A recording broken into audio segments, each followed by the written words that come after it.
I'm Dr. Akshay Chauhan. I'm a cardiovascular surgeon at Loyola Medicine.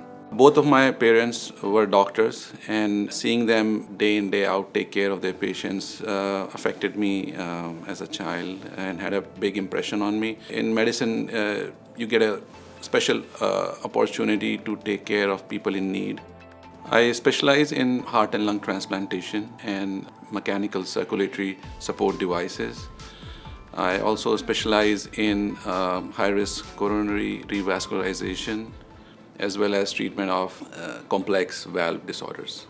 Some of the coronary artery disease patients have severe occlusions, and many of these patients are young, less than 50 years of age. We would ideally want to give them grafts which can last throughout their life, and total arterial revascularization is a good option for that, wherein these grafts outlive what normal venous grafts would, so that we can give them one single operation which can take care for the rest of their life.